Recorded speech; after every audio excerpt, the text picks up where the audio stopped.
नमस्कार बच्चों, आप सभी का स्वागत करते हैं आपके ही अपने YouTube चैनल साइकोलॉजी वाले गुरुजी में। तो आज के क्लास में रिसर्च मेथोडोलॉजी से संबंधित जिस महत्वपूर्ण टॉपिक के बारे में आप लोगों को हम पढ़ाने वाले हैं, उस टॉपिक का नाम है साधारण यादृच्छिक प्रतिदर्शन। इसको इंग्लिश में बोलते हैं सिंपल रैंडम सैम्पलिंग।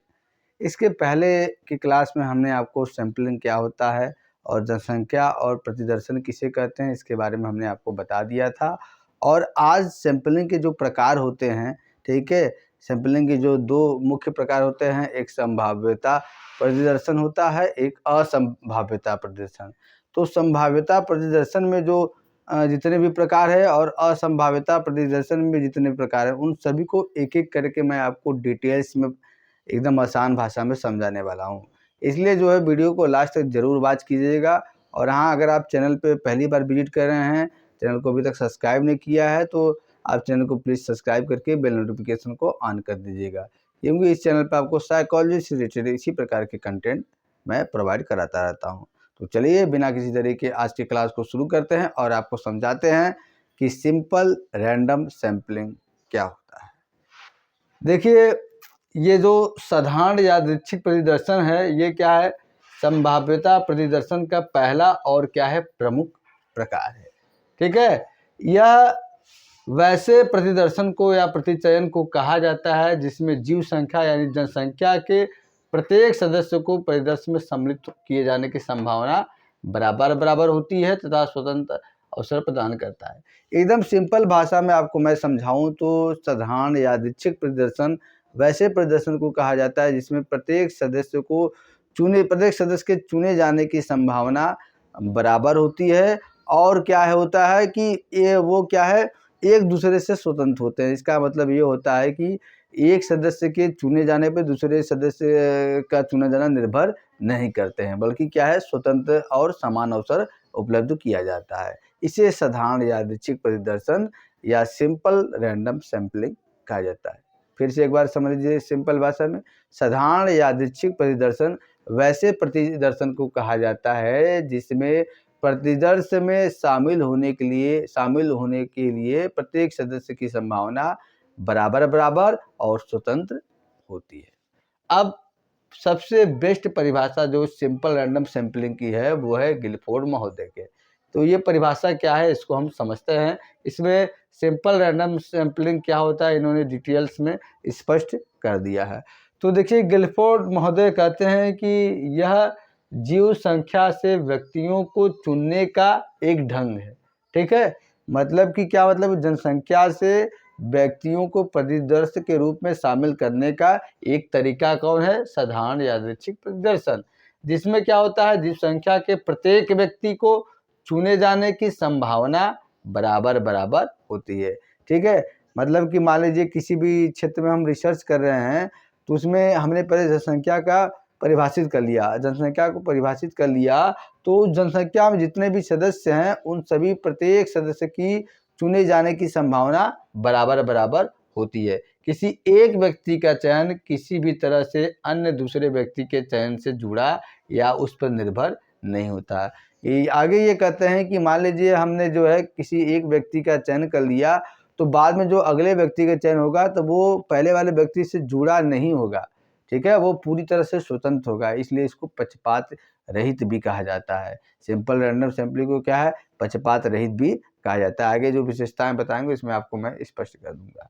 तो ये होता है सिंपल रैंडम सैम्पलिंग। अब इसको क्या है, एग्जाम्पल के तौर पे समझिए कि मान लीजिए क्या है कि मैं जो है कि रिसर्च करना चाहता हूँ कि मेरे क्लास में जितने भी बच्चे पढ़ रहे हैं उन बच्चों को क्या है, मेरे पढ़ाने के ढंग उनको कितना पसंद आया या कैसे उनको पसंद आया। ठीक है, या ये तरीका, मान लीजिए मेरे क्लास में 100 बच्चे हैं। ठीक है, 100 बच्चों में से मुझे 15 बच्चों को परिदर्श के रूप में लेना है। तो मैं क्या करूँगा, जो उसमें 100 बच्चे हैं तो 100 बच्चे में से 100 बच्चों के चुने जाने की संभावना बराबर बराबर होगी और स्वतंत्र होगी। तो उसमें जो सिंपल रैंडम सैम्पलिंग की विधियां होती है, जैसे लॉटरी विधि है, सिक्का उछालना है, फिशबॉल ड्रा है, ठीक है, और एक यादृच्छिक संख्या जनरेटर है। तो इसके माध्यम से क्या मैं जो है अपने परिदर्श को 15 परिदर्श को ले लूँगा और फिर उसके आधार पे मैं अपना रिसर्च करके निष्कर्ष निकालूंगा। आगे मैं विधियों के बारे में बात करूंगा, बस आप इतना समझिए कि जो सिंपल रैंडम सैंपलिंग होती है उसमें जीव संख्या में सम्मिलित प्रत्येक सदस्य के चुने जाने की संभावना बराबर बराबर और स्वतंत्र होती है। अब इन्हीं परिभाषाओं और अर्थ के आधार पे इसकी कुछ विशेषताएं दृष्टिगोचर होती है जो आपके सामने है। सबसे पहला तो यह है कि समान संभावना। यदि जनसंख्या में शामिल जो प्रत्येक व्यक्ति होता है उसको इक्वल अपॉर्चुनिटीज या इक्वल प्रोबेबिलिटीज उसकी होती है चुने जाने की, ठीक है, प्रतिदर्श बनने की समान संभावना होती है 100 की, किसी की कम किसी की ज़्यादा नहीं। दूसरा है स्वतंत्रता, इंडिपेंडेंस, जो हमने बताया है कि जिस तरह से प्रत्येक सदस्य को चुने जाने की संभावना बराबर बराबर होती है उसी तरह से क्या है स्वतंत्र भी होती है। जैसे यहाँ पे गिलफोर्ड महोदय ने बताया ना, किसी एक व्यक्ति का चयन किसी भी तरह से अन्य दूसरे व्यक्ति के चयन से जुड़ा या उस पर निर्भर नहीं होता है बल्कि स्वतंत्र होता है, ठीक।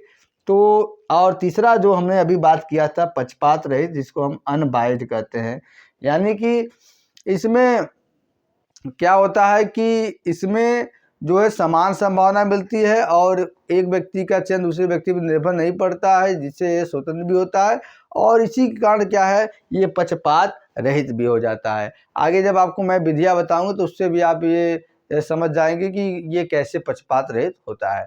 तो चलिए हम विधियों के बारे में ही बात कर रहे थे। सबसे पहले हम बात करेंगे लॉटरी विधि। ये नाम आपने सुना होगा, लॉटरी मेथड है। इसमें देखिए क्या होता है, बेसिकली ये होता है कि जनसंख्या के प्रत्येक सदस्य को एक अद्वितीय संख्या दी जाती है, ठीक है, एक संख्या दे दी जाती है और सभी संख्याओं को एक कंटेनर में रखा जाता है और यादृच्छिक रूप से संख्या चुनी जाती है। लॉटरी विधि में ये होता है बेटा कि क्या होता है प्रत्येक सदस्य को एक कागज पे, ठीक है, कुछ नंबर दे दिया जाता है, यूनिक नंबर, और फिर सभी कागज के जो होते हैं पुड़िया उनको बनाकर उसमें कंटेनर में रख दिया जाता है और एक व्यक्ति जो जज होता है या जो भी रिसर्चर होता है वो क्या है अपने मन से किसी भी पर्ची को क्या है निकाल लेता है और इसके माध्यम से जो है प्रतिदर्श का चुनाव हो जाता है। मान लीजिए 100 में से मुझे 15 व्यक्तियों को सिलेक्शन करना है तो वो 15 पर्चियों को क्या है निकाल लेगा, ठीक है, निकालेगा और फिर क्या है वो संख्या लिखेगा, फिर उस पर्ची को उसमें वो डालेगा,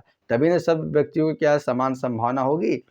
और दूसरा है यादृच्छिक संख्या जनरेटर। ये क्या होता है, ये एक कंप्यूटर प्रोग्राम या सॉफ्टवेयर का उपयोग करके यादृच्छिक संख्या चुनी जाती है। यानी कि कहने के तात्पर्य है कि कंप्यूटर के माध्यम से, कंप्यूटर में जो सॉफ्टवेयर होता है उसके माध्यम से उसको कमांड दिया जाता है, कुछ संख्याएं यूनिक संख्याएं होती है, ठीक है, और उसको कमांड दिया जाता है इसमें से अपने मन से आप कोई संख्या चुनिए।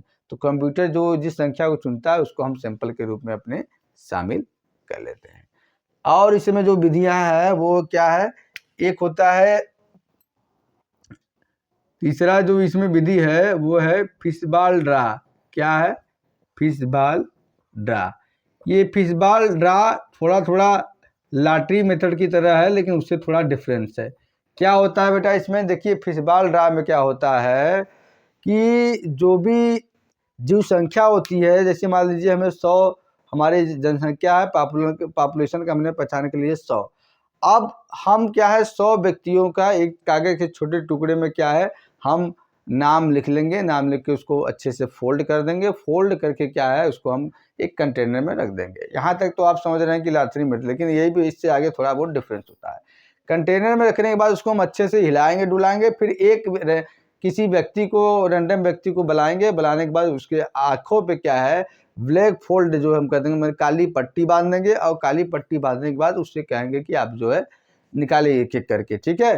तो मान लीजिए 100 में से हमें 20 व्यक्तियों को प्रदेश में शामिल करना है तो वो पहला पर्ची निकालेगा और पहले पर्ची में जिसका नाम रहेगा वो जो है जो रिसर्चर रहेगा उसको लिख लेगा, ठीक है, और लिखने के बाद फिर वो पर्ची वो वापस डाल देगा क्योंकि इक्वल अपॉर्चुनिटीज होता है, ठीक है। फिर उसी तरह से वो दूसरा निकालेगा और दूसरा निकालेगा और फिर क्या वो नाम लिख के फिर वापस डालेगा। और मान लीजिए इसमें क्या है कभी कभी जो पर्ची का नाम लिखा गया है वही फिर निकालता है तो इस बार जो रिसर्चर होता है उसका नाम नहीं लिखता है बल्कि उसको दोबारा डलाता है। इसी तरह से वो तब तक प्रोसेस करता है जब तक उसका जितना सैंपल लेना है वो पूरा नहीं हो जाता है। ठीक है, तो ये क्या हुआ, फिशबॉल ड्रा। और चौथा इसमें है सिक्का उछालना, मतलब सिक्का उछाल के क्या है प्रदर्शन का चयन करना। ठीक है, सिक्का उछाल के। तो ये साधारण यादृच्छिक प्रतिदर्शन की कुछ विधियां हैं। अब मैं आपको बताता हूं कि साधारण यादृच्छिक प्रतिचयन के चरण स्टेप इसमें क्या क्या इन्वॉल्व होते हैं। तो सबसे पहला है कि जनसंख्या को परिभाषित कीजिए। जिस भी जनसंख्या जीव संख्या पे आपको रिसर्च करना है या शोध करना है या आप उस पर अध्ययन कर रहे हैं, उसको क्या है आप डिफाइन कीजिए। और डिफाइन करने के बाद क्या करिए, वो आप फिर संख्या आवंटित करिए। फिर उस जो आपने जनसंख्या डिफाइन किया है, उसकी पहचान की है, उसको क्या है एक यूनिक नंबर प्रोवाइड कीजिए। यूनिक नंबर प्रोवाइड करके यादृच्छिक चयन कीजिए। यादृच्छिक चयन क्या आप लॉटरी मेथड से करिए, या तो फिशबॉल ड्रा से करिए, या सिक्का उछाल के करिए, या तो यादृच्छिक संख्या जनरेटर से आप क्या है आप जितना भी सैंपल लेना चाहते हैं उस जनसंख्या से चयन कर लीजिए। और चयन करने के बाद उसके आधार पे आप क्या है अपना डेटा कलेक्ट करेंगे। तो ये स्टेप्स इन्वॉल्व होते हैं साधारण यादृच्छिक परिदर्शन में या प्रतिचयन में होते हैं। तो आपको मैंने आज के क्लास में एकदम सिंपल में बताया कि साधारण यादृच्छिक प्रतिदर्शन या प्रतिचयन क्या होता है।